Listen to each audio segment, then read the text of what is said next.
madaxweynaha Puntland Saciid Cabdullaahi Deni waxa uu ku sugan yahay dalka Istaga Imaaraadka Carabta sida ay tibaaxayso xog aan helay.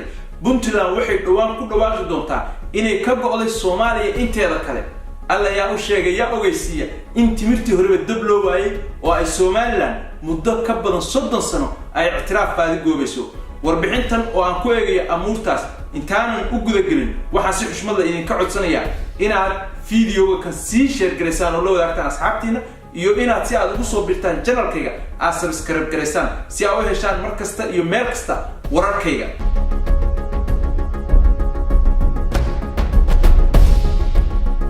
waa suurtagal inay kugu noqotay qaadan waa inay Puntland ka go'ayso Soomaaliya inteeda kale.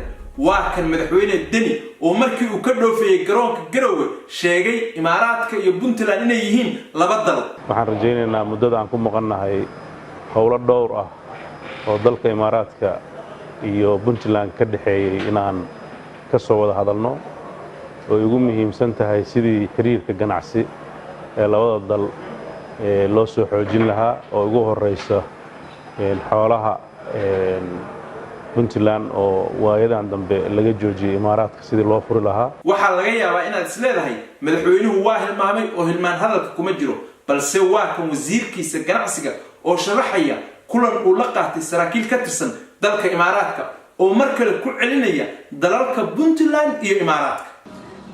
shirkaas waxaan ka wada hadalnay arrimo la xiriira horumarinta ganacsiga labada dal waxaan isku soo qaadnay sidii badacadaha Puntland iyo waxyaalihii hore u hakaday xoolo ka mid ahaayeen ay dib ugu bilaabmi lahaayeen. shirkaas wuxuu noogu dhamaaday jawi fiican waxaana weydaarsanay baahida labada dalba ugu qabaan inay ganacsigooda iyo iskaashiga dhaqaalahooda uu agtooda sii siyaado.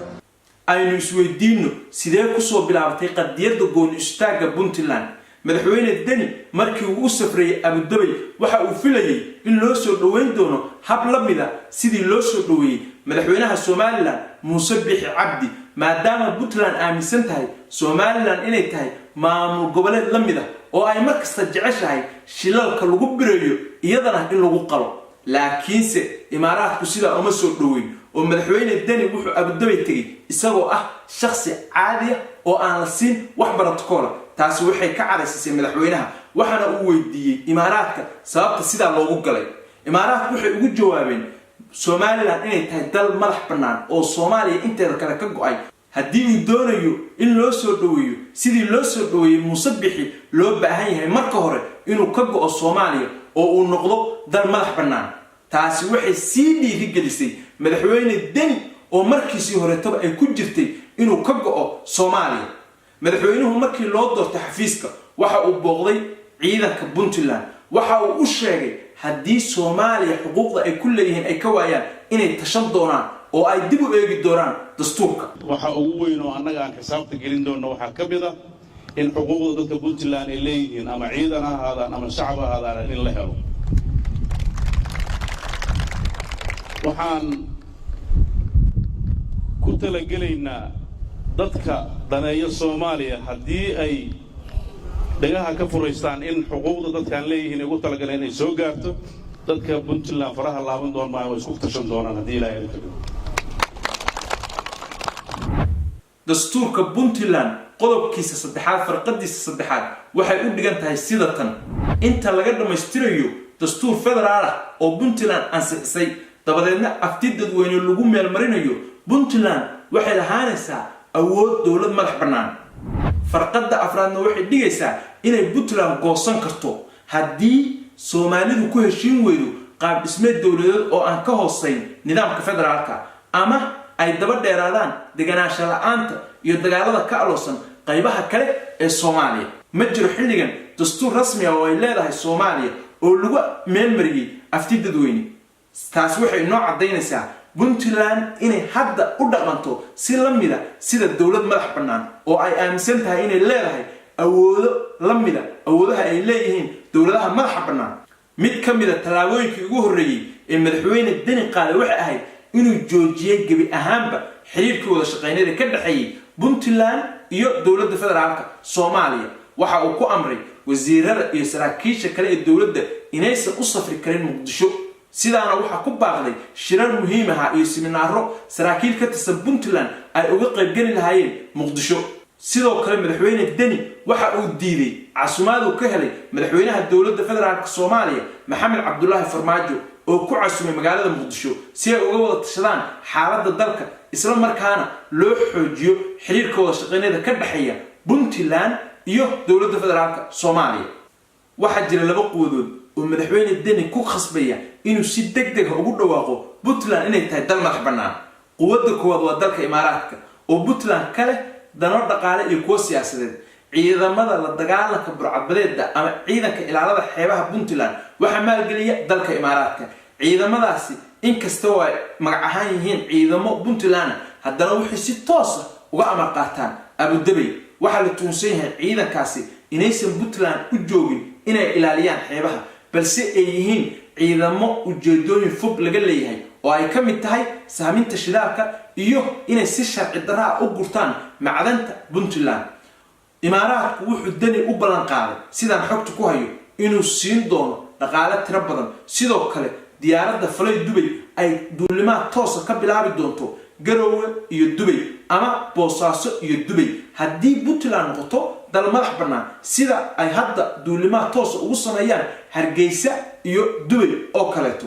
sidoo kale Imaaraadku wuxuu u ballan qaaday Puntland inuu siin doono malaayiin lacag ah iyo inuu la geli doono heshiisyo badan oo la mid ah heshiisyada uu hadda kula jiro Somaliland balse inta Puntland ay tahay gobol ka mid ah Soomaaliya inuusan la geli karin wax heshiisa. Imaaraadku wuxuu ka faa'iideystaa fursad kasta oo ku wiiqayo jiritaanka iyo midnimada Soomaaliya. tanna wuxuu u arkaa inay tahay fursad dahabiya oo haddii ay u suurto gasho uu araxda kaga jebin karo Soomaaliya. الرئيس سعيد عبد الله محمد دني على الجهود المبذولة في دعم المستمر اللامحدود بين الفريق الإماراتي ولاية إقليم بورتلاند ونؤكد على العمل مع قيادتكم بكل أمانة وتفاني كما عملنا مع القيادات السابقة. waxaan si gaar ah ugu mahadnaqayaa dhammaan dowladda Imaaraadka madaxdeeda iyo shacabkeedaba. waxaan runtii rajaynayaa inaan marka ugu horeyso uga mahadnaqo xaakimka Sheekh Khalifa Sheekh Mohammed bin Zayed iyo dhammaan xukaamta dowladda Imaaraad. quwadda labaad waa reer Garowe.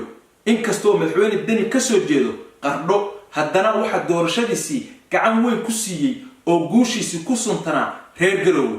reer Garowe ayaa hadda la rumaysan yahay inay galaangal badan ku dhex leeyihiin maamulka madaxweyne Deni oo ay iyagu yihiin kuwa ka dambeeya siyaasado iyo talaabooyin badan oo dhowr ah oo hadda qaaday madaxweynuhu. reer Garowe muddo dheer waxay ku taamayeen sidii Puntland u noqon lahayd dal madax bannaan. waxay aaminsan yihiin haddii Puntland noqoto dal madax bannaan inay Garowe noqon doonto caasimad caalami ah oo la dhigan Washington iyo Moscow. qodobadeen hadda akhriyay ee Puntland u jideyn kara inay ka go'do Soomaaliya inteeda kale waxaa lagu qoray dastuurka xilligii uu talinayay madaxweyne Cabdiraxmaan Faroole oo ka soo jeeda asal ahaan Garowe. sidoo kale astaanta Puntland iyo heesta iyo calanka waxa la sameeyay xilligaa waxa kale oo jirtay in la bedelay magaca Puntland oo hore loo oran jiray dowlad goboleedka Puntland waxaana laga dhigay dowladda Puntland. arrintaas oo sharci ahaan shaki badan la geliyo. Puntland oo ay wada degan yihiin qabiilo u soo halgamay xornimadii Soomaaliya oo qaarkood ay madax martay midnimada Soomaaliya lama garan karo siday uga jawaabi doonaan damaca madaxweyne Deni balse waxaan shaki ku jirin in madaxweynuhu uu taageero badan uga baahan doono beelaha iyo gobolada kale ee Puntland oo dhan oo Garowe kaliya aysan noqon doonin meesha laga jaangooyo qadiyadda gooni isutaaga Puntland. warbixintaas waxa inii soo jeedinayay anigoo ah Shiino Cule oo idinku dhaafaya nacala shaydaan ku yaal hala sii share gareeyo channelkaygana hala subscribe gareeyo tan iyo intaan warbixintan la mid ku kulmi doono waxaan idinku dhaafayaa nabad diino.